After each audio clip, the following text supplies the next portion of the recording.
Негизи мастурбация деген ал оору деп айтыш эмес болбойт. Эми биз медицина тараптан айтыш керекпиз, бул оору деп айта албайбыз.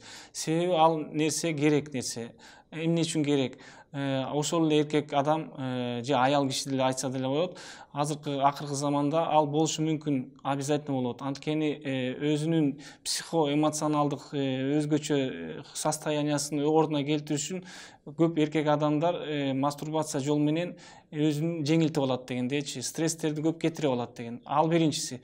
Экинчиси, мындай айткандай, мастурбация эмнеге керек?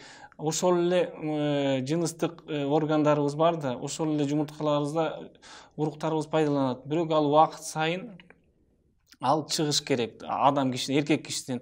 То есть мындай айтканда жыныстык катыш болуш керек. Жыныстык катыш болбосо, мисалы адам өзгөчө башка мамлекетке кетип калса, жанында аял киши жок болсо өзгөчө, ошол мастурбация жолу менен урукту чыгарыш керек. Чыгарбаса, ал деле зыяндыкка алып келет. Мындай айтканда, жана простата безине өзгөчө кыйынчылык тап келет.